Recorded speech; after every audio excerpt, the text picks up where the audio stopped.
Daniel Jones switched agents from CIA to Athletes First, which is Oh. interesting. That comes off reports from a few weeks ago that they were close on a contract. Now it seems like they're not close at all, the Giants and Daniel Jones. Rumors is that he's asking for $45 million a year. Now, that sounds insane. I understand why that sounds insane. I think a lot of people pictured it would be more around $35 million a year. The franchise tag number, the non-exclusive, is a little over $32 million a year. Well, it would be a one-year contract if he's being franchise tagged, which is just crazy because, like, I went to look back at Eli Manning's second contract. I mean, it's just he was making, 20 million a year in 2013, 2014, 2015. The years that he had like won after he had won two Super Bowls. He was making that money against the cap. It like the quarterback market has exploded and the NFL marketplace has exploded. This kind of contract is in around, if he were to make like 35 million a year, around the 12th or 13th best quarterback contract in the NFL. And it's all about how you structure it as well, right? Derek Carr, it was said, he signed a massive extension in the offseason. And then you find out that it's all basically backloaded and gives the team an out. And so they cut him before the new league year or whatever the stipulation was, so he could have a month head start on free agency. And that contract's basically done, and they eat a little bit of dead cap, but not much. So the top line number that's advertised is usually not the real number. However, 45 million for what it seems really rich, and a lot of people, point to Eli Manning holding the Giants over a barrel for his last contract before he retired as being an issue for them, and that hamstrung them in his later years when his skills were rapidly declining. And I think that that's a fair assessment to make. It's just funny to me that in back-to-back really like starting quarterbacks for the Giants, both of whom who did not have the best starts to their careers and kind of came on later, although, Eli won two Super Bowls, so let's be real here. That a boring white guy that looks like he works at Merrill Lynch is going to hold them over a barrel financially. I think that they thought that they could completely lowball Daniel Jones because I doubt there's a big market out there for him. Looks like that's not the case. He's switching agents. He's going to play hardball.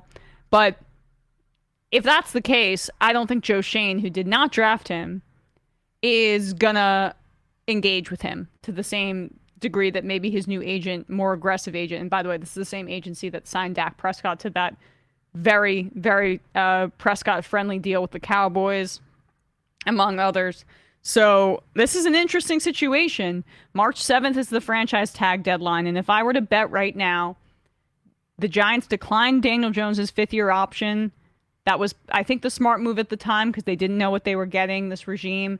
Now they're towards the bottom of the draft. They need to figure out their starting quarterback, and he does everything right, so they're going to try to retain him.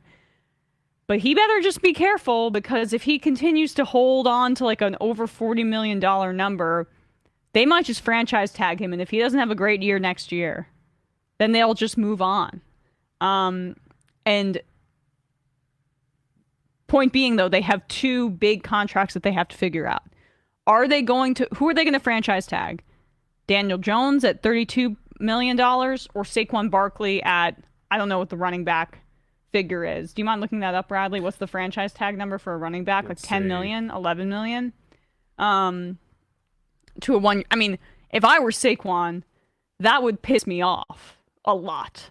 Not that Saquon's lived up to his hype, and I don't even know if I would re-sign him as the Giants. Sorry to interrupt you. And the franchise tag for a running back seems to be almost 14 million. 13.8 about, and the transition tag is 11.3 about for running backs for 2024. I mean, franchise tagging a quarterback is more tenable because they're making so much more and they get injured less. It's like less of a fungible asset, the quarterback, than the running back, unfortunately, obviously, for Saquon's purposes in this particular situation. But point being is, like, if a running back, it would really alienate him from this regime, Saquon, if you were to franchise tag him. Daniel Jones, you can still work with it because you'll still get paid if he has to play on a 1-year deal. I still feel okay about his prospects the next year. Saquon Barkley, that's not the case. And also, I even think if it were like, say hypothetically, they did try to sign DJ to a 1-year deal.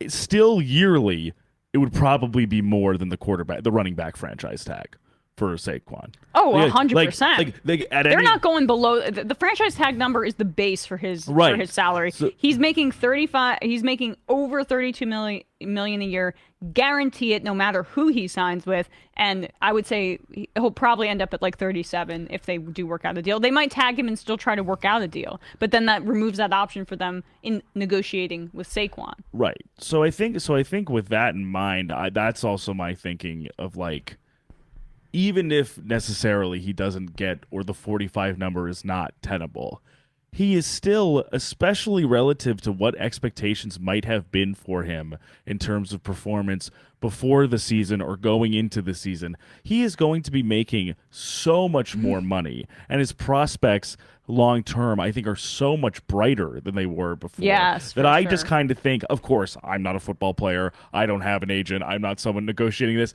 but I would just think, one, you're still going to make a lot of money, even if it's not that top line number.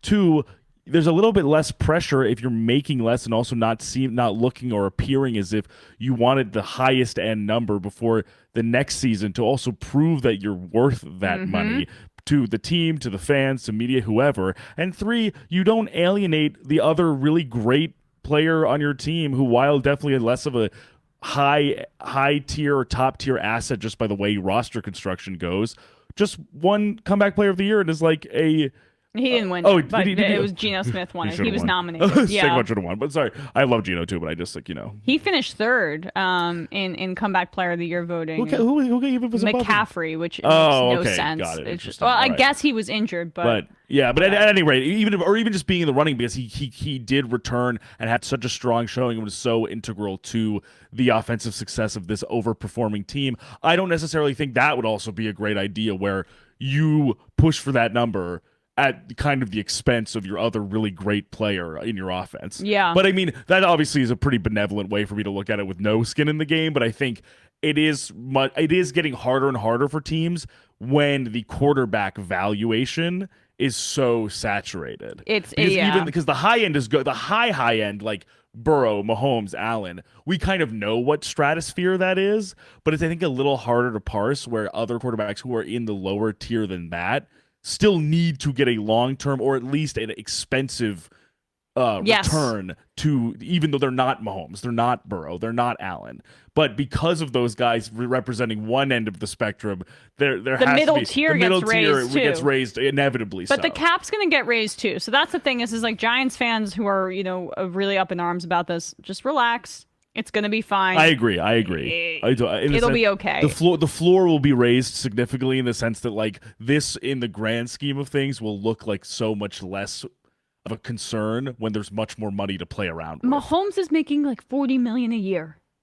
$40 million a year, something like that, $45 million or whatever, because he signed like that contract that was $500 million, and his agent was touting that, but he's locked in at a very low number for that team. So, and when Burrow very interesting. And when Burrow signs low annual number, and when Burrow signs that extension, that regardless of what happens with he'll DJ, be getting $50 million with DJ here, even that increase of the number will make Daniel Jones's an eventual deal look even more affordable. Yes. Now that you're not paying your quarterback $50 million a year. That Burrow's going to get 50. I mean, he should too. Oh, of course, absolutely.